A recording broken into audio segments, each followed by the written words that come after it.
Let's dive into our top story tonight, which is Ukraine. We are entering a dangerous new phase in the war on Ukraine, and specifically peace negotiations, which of course have been shelved, pushed off. We've been pushing for peace, right? We knew that peace was on the table, but was completely sidetracked when Boris Johnson from the UK, at the behest of the United States, flew in to meet with Zelensky and said, no peace negotiations. Now, Ukraine appears to be pushing for total destruction of its country by planning attacks in Crimea, which we will get to in a minute. We're going to get to Crimea in a minute. But first, stunning revelations this afternoon that the United States is committing war crimes. The United States is committing war crimes. Now, you'll say, Clayton, we know this. The United States does this all the time. It's been doing it in country after country after country, right? It did it in Afghanistan. It did it in Iraq. It's done it in Syria. It's been doing it in Ukraine.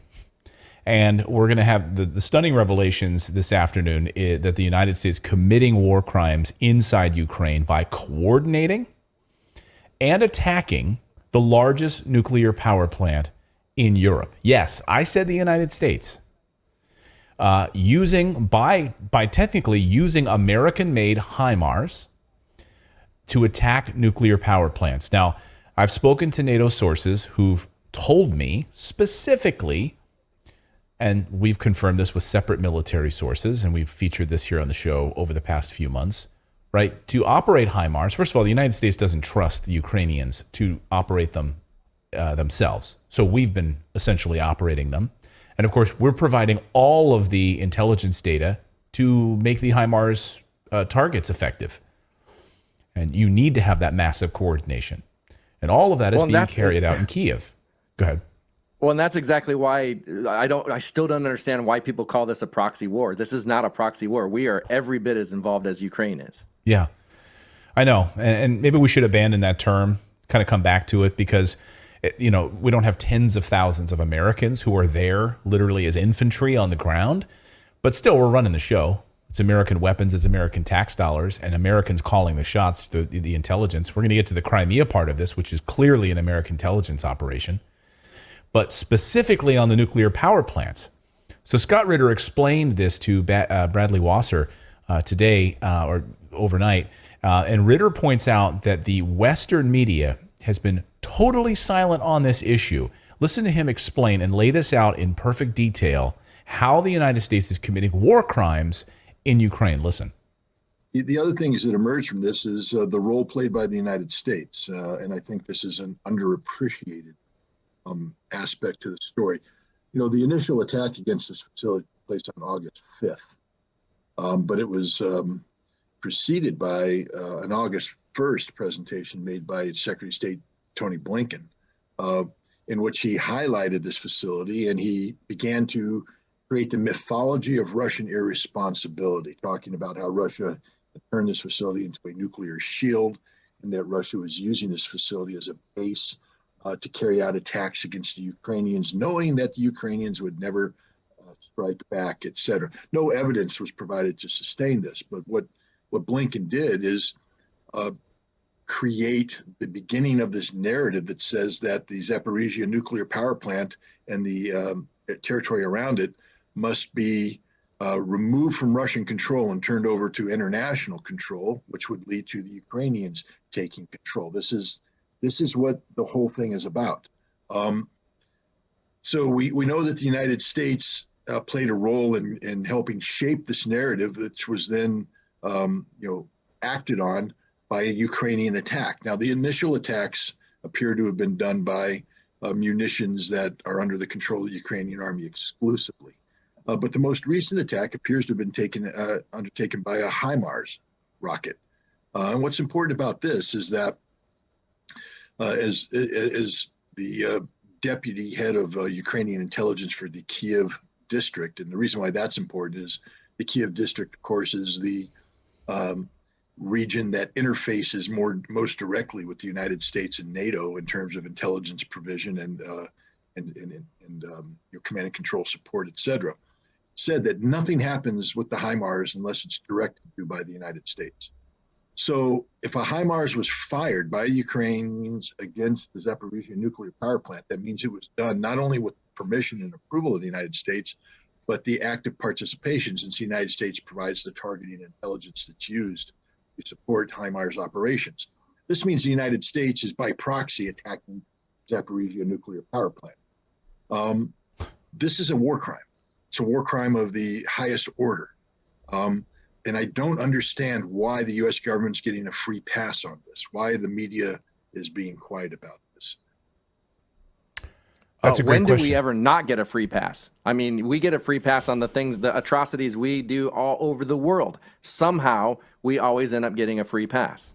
And that's why we're covering it here on our show. Now, I wish now we have 10,000 or so people watching us live, and hundreds of thousands more will watch us later. And you know, again, we're small potatoes compared to, you know, when you could have literally the Western media. You could have the Associated Press if it wasn't an extension of the intelligence state in the United States. You could have Reuters if it wasn't an extension of the intelligence state. You could have the BBC if it wasn't an extension of the deep state intelligence state controlling things, covering these stories. And you won't. We showed you we showed you the British missiles that were found, right? We showed you the shelling, the British shell casings, right? We showed you these things at the power plant. Then we showed you, you know, the evidence, of course, of HIMARS attacks on these. And the Western media will not cover it. Where's the Wall Street Journal? Where are any Western journalists covering this story? They're not. They're kept at an arm's length, and Ukraine doesn't want them anywhere nearby. They're kept totally away from these stories. They're kept totally out of the, you know, they're not allowed to go to anywhere near eastern Ukraine. They're not allowed to touch these stories. And these foreign independent journalists. I was going to say these foreign desks, they hand out information to them, and they cover it from New York City. They don't actually go there. You have very few journalists like Eva Bartlett, Vanessa Beeley, Kevork Almasian, Patrick Lancaster, and others who are physically there covering this story. George Alassian, who actually physically see it. Go ahead. Well, I was going to say, and then what they do is they marginalize those people. They label them conspiracy theorists, and then they end up on kill lists by the Ukrainian government. And so it's like the only information you can really get is from those people on the ground that are actually there reporting stuff, not the people that are here in their office just trying to control a narrative, because where are they getting their information? Right. And we had a journalist who was just killed in eastern Ukraine, in Donbass, over the past 24 hours or so, on her way to cover part of the story, and ran over a Ukraine-planted mine. Of course, we've been covering the pedal mines that have been blasted all over the place in the Donbass by the Ukrainian army. And of course, those are a violation of the Ottawa Convention. These mines that have been planted all over the place should have been cleared up. And by the way, the United States actively involved in first of all, the knowledge on the State Department's website, knowledge of these mines, which are a violation of the Geneva Convention. They are a war crime. And yet we are actively funneling money to people that are carrying out known war crimes. And then we ourselves are carrying out war crimes. And the American taxpayers are being lied to. And, you know, last night we did this little dog and pony show where you had President Biden signing this Inflation Reduction Act, which is not going to reduce inflation at all for Americans. It's a total boondoggle for big businesses and the military-industrial complex. It's not going to help Americans at all. But it's okay that we support this charade in Ukraine. Tulsi Gabbard talked specifically about this, and she had a comment specifically about, like, first of all, the sanctions, which haven't been working at all, but how this is all part of the plan from the very beginning. This was all part of the plan to develop this new liberal world order, which Joe Biden talked about. Listen to Tulsi. Now, despite their lectures and their crocodile tears, it's never been about morality. It's not about the people of Ukraine or protecting democracy. This is about regime change in Russia and exploiting this war to strengthen NATO and feed the military-industrial complex. Now, to Joe Biden, it's even about bringing about, quote, a new world order. We've got to lead it, he says. And he's trying to do just that, even if it means bringing us to the brink of nuclear catastrophe. Yeah. So here's the way you bring us to the brink of nuclear catastrophe. You literally use American HIMARS and fire them at the largest nuclear power plant in all of Europe. And you hope that people won't notice. No wonder you don't want international inspectors to go there and see it. I mean, I can't imagine a bigger story. So, Zero Hedge actually had a really interesting breakdown of the number of what nuclear war would look like and what a nuclear fallout would look like. 5 billion people would die from famine alone. Let's go through this. My screen here. If tensions between Russia and United States spark an all-out nuclear war between the two rivals, more than 5 billion people would die from hunger alone. According to a new study, scientists at Rutgers University projected, listen to this, the amount of soot that would be thrust into the Earth's atmosphere in a variety of nuclear war scenarios. Variety of nuclear war. So you might say, oh, well, they're not using weapons. It's just a nuclear powered plant. No, this is a variety. It doesn't matter, right? It's fissile material. This is what would happen. Between India and Pakistan, they studied this, to a full-blown war between Russia and the United States.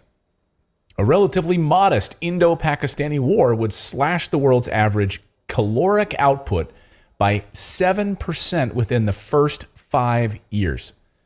Bigger than any disruption humanity has faced thus far, it says. Even for a regional nuclear war, large parts of the world may suffer famine, according to the study's authors. The biggest U.S.-Russian exchange would positively devastate global food production, shrinking it 90% in 3 to 4 years after the explosions cease. 75% of human beings would be dead in 2 years. And they just want to play with this? These guys just want to play with this. In addition to lower crop yields, the Rutgers models attempted to account for export restrictions as well as mitigation efforts such as humans, livestock, feed, and to eat. A devastating picture as the study presents. The ozone layer would be destroyed by heating of the stratosphere, producing more ultraviolet radiation at the surface. So, again, all of these and all of this to say that the United States is playing with fire right now as it considers continuing to attack a nuclear power plant in order to, I don't know what, to provoke what? Again, we know that Ukraine is being used as a playground to test these weapons and to destroy all of Ukraine. That's what's going to happen. I'm going to have a story that we're going to be covering tomorrow, and why a huge swath of of Ukrainian land is now owned not by Ukrainians, but by United States and multinational corporations. Over almost 2/3 bought up the land. Now, will it be worthless land? It's another place where they can hide their money, they can hide their things because it's completely outside of U.S. law. That's what I felt all along. I felt like there's a reason those biolabs were there. There's a reason they were hiding it. There's a reason that, like, look at what we did in Afghanistan. That was basically just a cash cow for all of these companies, and they're going to do the same thing now in Ukraine. We're going to be there indefinitely, and we're going to make a bunch of money until we find the next place that we can do it. Once the American people start realizing and ask us to leave and get out of there, stop sending them all this money. But right now, we're at the beginning phase, and how much have we sent already that we have no accounting for? I mean, are we like 200 billion yet? Like, how much is it? It's probably over that. Oh, and we're seeing these weapons, of course, that are being sold all over the black market. We showed you the video yesterday, the Moscow weapons show, where they have literal American weapons on display showing, hey, don't buy these because these are garbage compared to what we've got. Oh, and we're able to buy them on the black market, so that's why they're featured here at this weapons expo. Like, that's your tax dollars at work flowing right in there. Meanwhile, so I want to talk about Crimea, because huge news out of Crimea and this offensive that Vladimir Putin could be mounting any moment now. Now, the last time we saw a large array of forces, we saw the invasion of Ukraine, right? Now, there appears to be a total plan of destruction of its country by planning attacks in Crimea. And this appears to be why President Putin of Russia is saying, no more, I've had enough, and about to launch this massive invasion of Ukraine. So overnight, another round of explosions happening against Russian military installations. So these are Russian military installations here in Crimea. So take a look at your screen. There's a number of them happening. Now, this is really interesting strategy because the United States doesn't want Ukraine to use NATO weapons to attack inside Russia. Okay, follow me on this. But Crimea isn't recognized as Russian by NATO. You follow me? So even though it is, right, Russia annexed Crimea, it is. An overwhelming number of people that lived in this area are happy to be Russian, right? We've shown you the polls. We know that this is the case. So having a NATO-led assault of Crimea gets them off the hook because it's not technically Russian soil. See what I mean? You follow me? Nudge, nudge, wink, wink. So over the past few days, we've seen these explosions. So, hey, we're not attacking inside of Russia. This is Crimea. We're going, reclaiming our sovereign territory, right? That's the argument. Never mind that the people there are ethnic Russians and don't want to be a part of Ukraine. Forget that piece of it. And forget that this is a violation of the Minsk agreements. Forget that piece as well. So over the past few days... Barely an inconvenience. Yeah, exactly.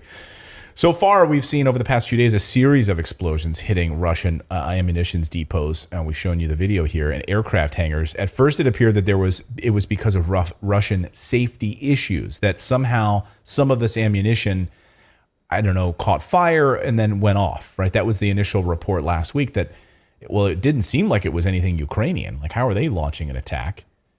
And Russians weren't going to be attacking themselves, even though the Western media likes to say that. So then who the hell is this? It must have been a safety problem, and some of this ammunition went off like fireworks, like it was a mistake.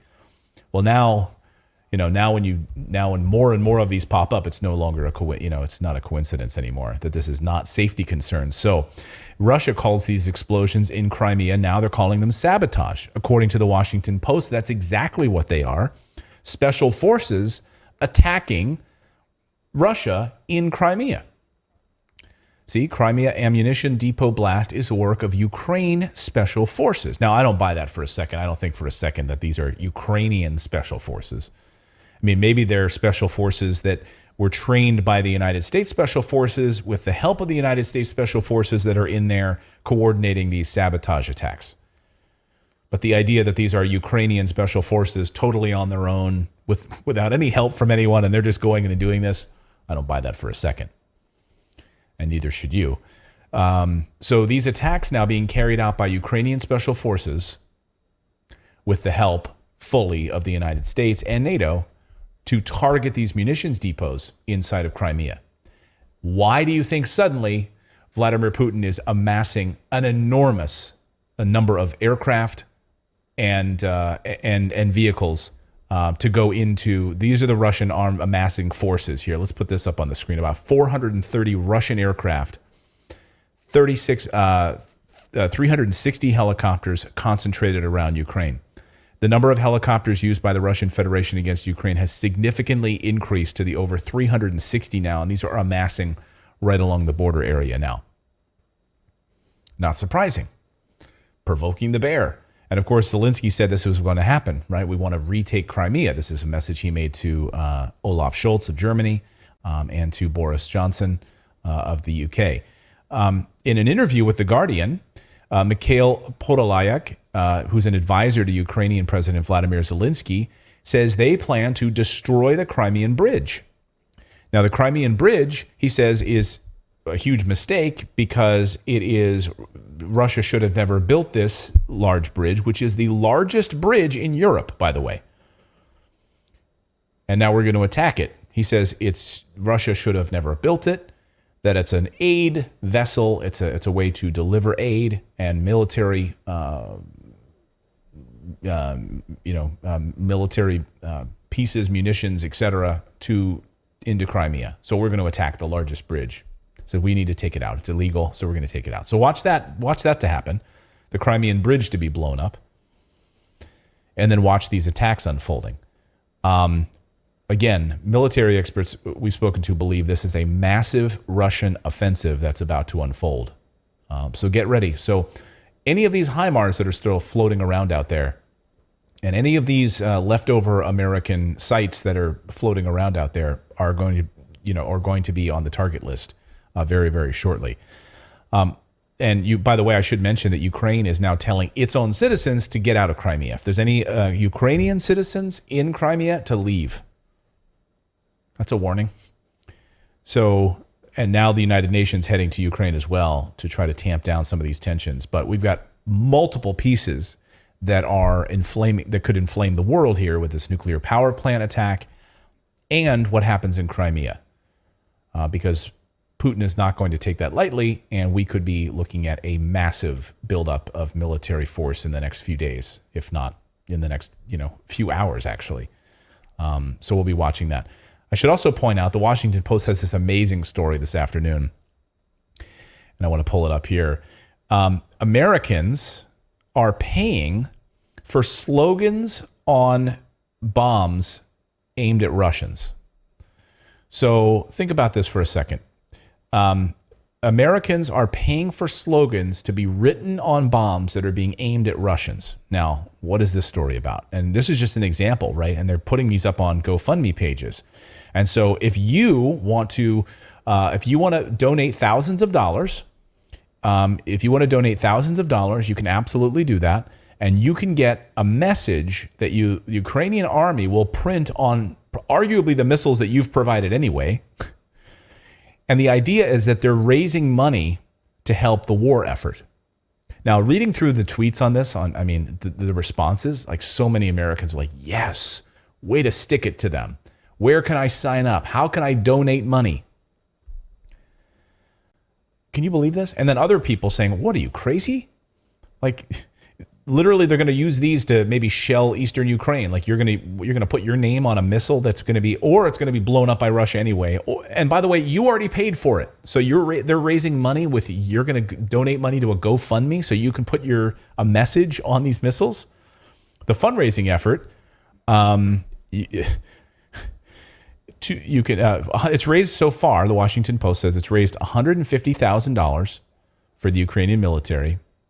And it says there's all sorts of messages that people have donated, like from NATO with love, or London says hello, and remember the Alamo. The disgusting thing is people don't realize that some of those are going to hit children. Some of those are going to hit, innocent people. And it's like they don't care. After their little sign is on it and after they get their whatever satisfaction they get out of that, it's out of their hands, and that could be killing innocent people. And they probably don't even care. Yeah, as long as they're Russian. The most expensive item on the website is the naming rights to a Russian-made T-72 tank for $3,000. So you could put your name written on the side of that. And there's others. Here's just let me see if I can find there are more photos. There were more photos, but but you can see these different howitzer. This is a God bless the USA, glory to Ukraine. Here it is on a side of a rocket. Sign My Rocket is the GoFundMe. Now, imagine if this was done in reverse, how quickly GoFundMe would take this site down, right? Like you're literally promoting the killing of people, right? Like, isn't that some sort of a violation of terms of service? You would think. Only if you're promoting killing the wrong people. You know what I mean? As long as you're promoting killing the right people, then all is good, I guess. I mean, I think they're using the back end of GoFundMe. Here is the website. Send your message to the Russian invaders at signmyrocket.com. Oh, and you can use PayPal and Venmo. So you can use PayPal and Venmo. And PayPal and Venmo, by the way, have sent messages to YouTube channels. All sorts of different YouTube channels that are anti-war. And they've stopped allowing you to use Venmo and PayPal for your community and all of that. Like if you've got a community, if you're a YouTuber and otherwise, like PayPal will send you a note, basically, we're done. Based on your content, we're shutting you down. But it's okay. Sign My Rocket. Now, PayPal. I want to make sure PayPal supported.